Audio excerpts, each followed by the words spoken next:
আমি বক্তব্য রাখতে গিয়ে বললাম, বর্তমান প্রধানমন্ত্রী, আমি যা বলি আমার তা মনে থাকে এবং রেকর্ড আছে, হাজার হাজার মানুষের সামনে বলেছি। কোন পত্রিকা এরকমের বেকায়দা রিপোর্ট করে না যেমন আজকে আপনি করেছেন, পিঠে দিল্লি পাঠাবো। কি আর কেউ করেছে রিপোর্ট? সেখানে আমি বলেছি 4 দলের মহাসমাবেশগুলি দেখে প্রধানমন্ত্রীর মাথা খারাপ হয়ে গেছে।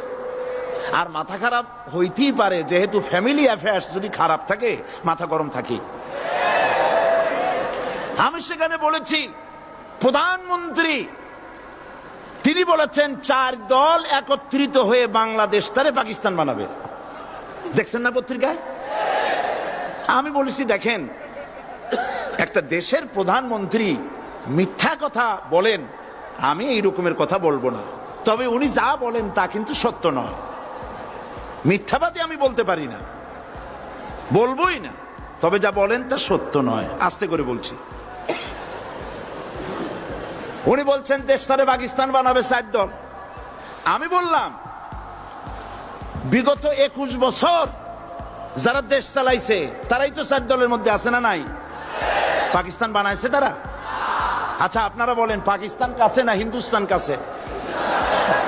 আমি বলেছি যদি বাংলাদেশকে কেউ পাকিস্তান বানাতে চায় তাহলে সর্বপ্রথম কাশ্মীর পাকিস্তান হতে হবে, তারপরে হিন্দুস্তানকে পাকিস্তান হতে হবে।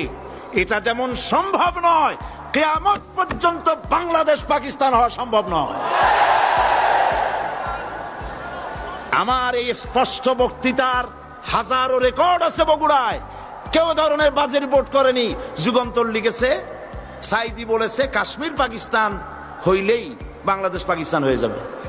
আমি ওই দিন ঢাকায় এসেই যুগান্তর পত্রিকার চিফ রিপোর্টারকে টেলিফোন করে বলেছি আপনি একটা ভুল রিপোর্ট আপনার সাংবাদিক করেছে বগুড়া থেকে, জাতি বিভ্রান্ত হবে। আমি একটা প্রতিবাদ পাঠালাম, অনুগ্রহ করে আমার প্রতিবাদ ছেপে দিবেন। ওনরা সাংবাদিকতার প্রতি মর্যাদা দিতে গিয়ে আমার এই বক্তব্যটা ছাপেন নাই। তার মানে হলো আমার বিরুদ্ধে যদি কেউ কথা বলে হুবহু ছাপা হবে, আর আমি যদি সেলফ ডিফেন্স দিতে চাই বস্তুনিষ্ঠ ভাবে আমাকে কভারেজ দেওয়া হবে না। এটাই হলো তাদের সবচাইতে আমার প্রতি ক্ষোভ। এবং তারা চায়